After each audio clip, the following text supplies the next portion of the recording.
Nama ulun Tuan Faisal Al-Afasi, Abu yang mulia.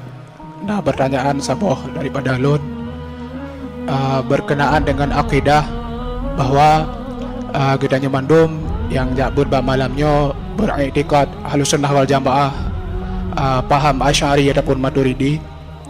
Kiban hukum jih menyogetanya tak sembahyang, tetapi yang imum jih beriktikad atau berakidah di luar Asy'ari atau Maturidi. Sebuah hadis, alaikum bisunnati wa sunnati khulafair rasyidina al-mahdiyina abdu alaihi bin nawajis.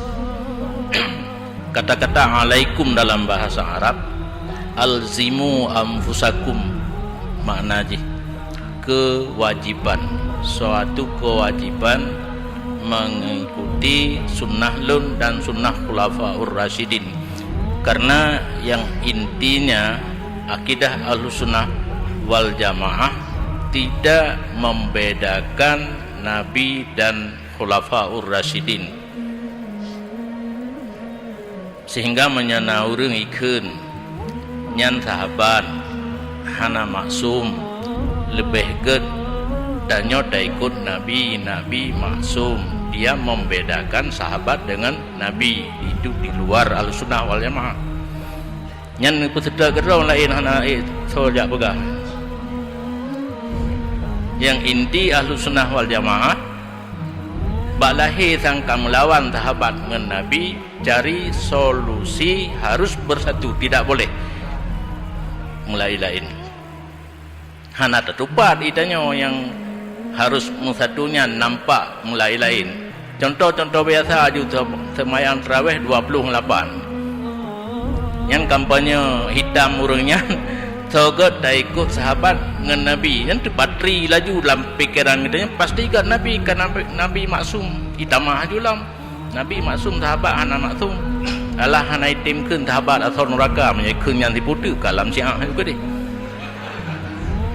Wajib berakidah dengan Ahlussunnah wal Jamaah, berarti wajib berakidah Ahlussunnah wal Jamaah, barulah fardu ain ilmu tauhid arti kitanya di jalur Ahlussunnah wal Jamaah. Menyokan jalurnya hana tauhid, hana tauhid hana pahtanya na bagi dua semayang, puasa, zakat, haji, karena ibarat puno tanah hana pak semula hana tanah. Nah tanah gersang. Jadi tabu mana tauhid gersang, ken gersang, ken awak ahli gesa biula yang lain lo gersang. Tauhid yang kan Ahlussunnah wal Jamaah tauhid gersang.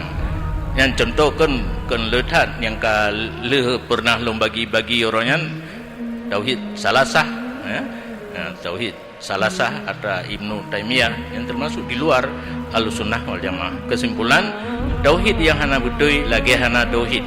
Yang hana tauhid hana ibadat baik syahadah tauhid, puasa, zakat, haji dan sebagainya.